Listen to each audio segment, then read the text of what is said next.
tumuloy yung kahapon kasi umulan po kasi. Ayun. So ito po, papasok na po kami dyan. Doon sa kalgitna. Sa gitna.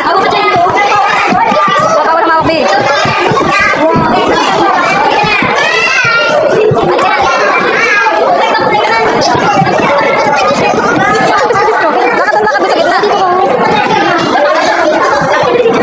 Ito na po yung nakapasok na po kami. Makikita nyo naman po kung paano po ako nag-enjoy. Ikot-ikot lang po kami dyan. Tas sa selfie po kami. May nabangga nga po kung bata po dyan eh. Ito po pala yung binangga. Ito naman po yung nasa kabilang side po. Rampa-rampa lang po ako dyan kasi po ang ganda po kasi ng view. Kita nyo naman po.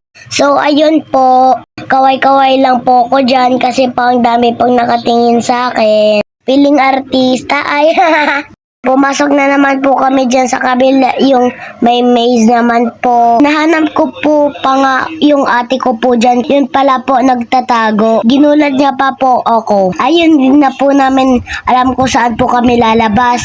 Naliligaw na po yata kami. Sa awa naman po ni Lord nakalabas naman po kami.